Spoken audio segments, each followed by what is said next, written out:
the RFP for the master plan for Balboa Park, when I first saw it, was 1980. Little did I know, 31 years later, we'd still be working on it now.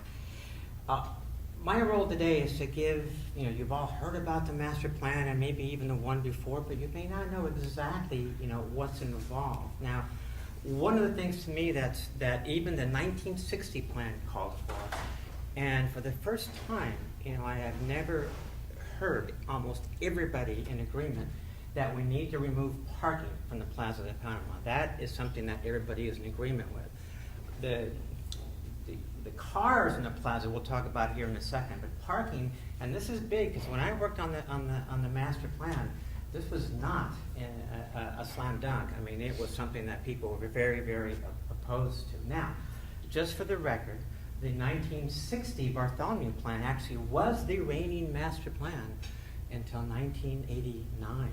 Okay, so the key components. So what the 1960 plan actually showed, which is interesting, it kept the bridge open, but rather than go through the core of the park, what it did call for was a road to go down underneath the bridge, back up to Palm Canyon, and back up underneath the Orkin Pavilion. So again, not everybody may be aware of what some of those previous ideas are. Now, I started working on and it's actually the current master plan is approved in '89, and it's been amended a couple times, but it still is the current master plan. And I started work. It took 8 years to do that project. And what that plan actually shows, let me just look at the major portion.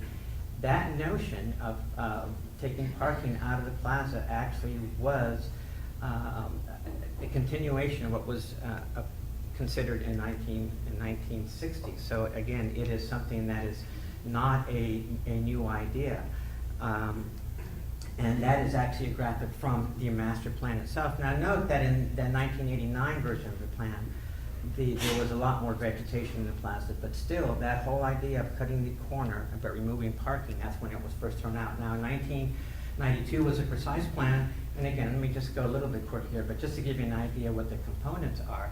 This is the plaza, the Palisades down here by the Aerospace Museum, and it's all one big parking lot now. And that current plan does call for that to be pedestrian plaza again, with kind of honoring what was there in 1935.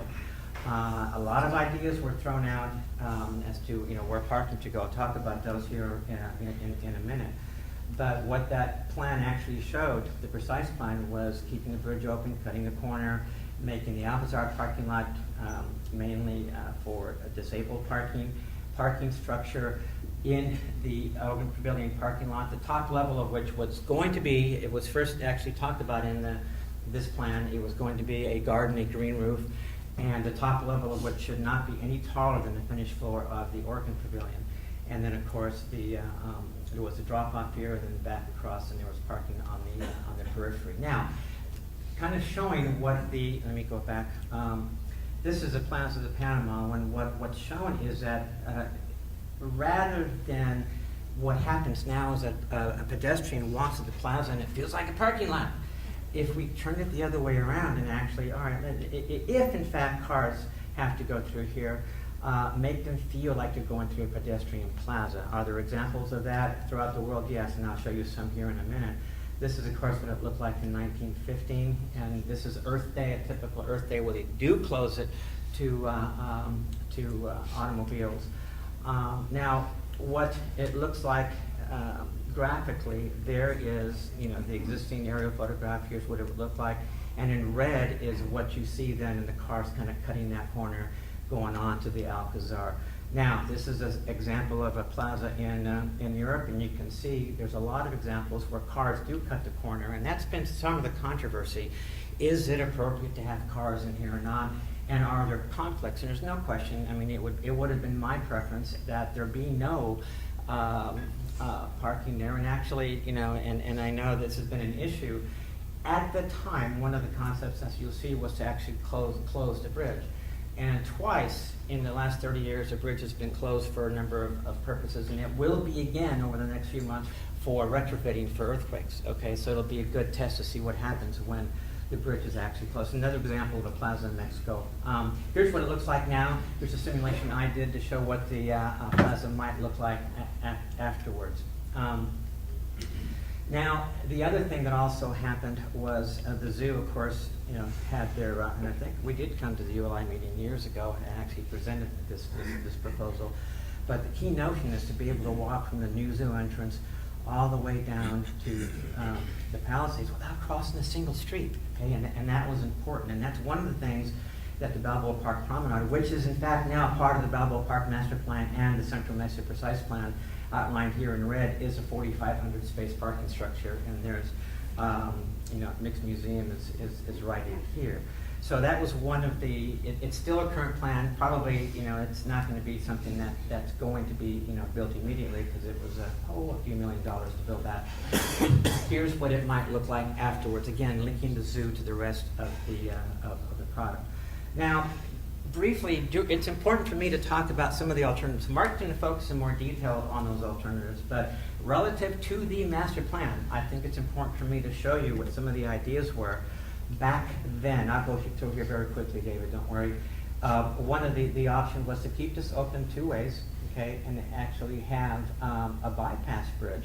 So this notion of a bypass bridge is not a new idea. It's been talked about before, and it's very much the plan that this portion of it. Now, the difference is there was actually a perimeter access road, and I'll show you some examples of that later. So there's a whole bunch of hybrids, a variation of which is a bypass bridge, but rather than going around through Palm Canyon, it crossed Palm Canyon and went straight through underneath here to create that unrestricted pedestrian access, and then still have the parking structure. A lot of other options. One, as I mentioned, was pedestrian. The bridge was closed to vehicles, except for shuttles and so forth. And then actually it was, what about an underpass from the parking over here this direction as another way, and a parking structure actually in the canyon itself.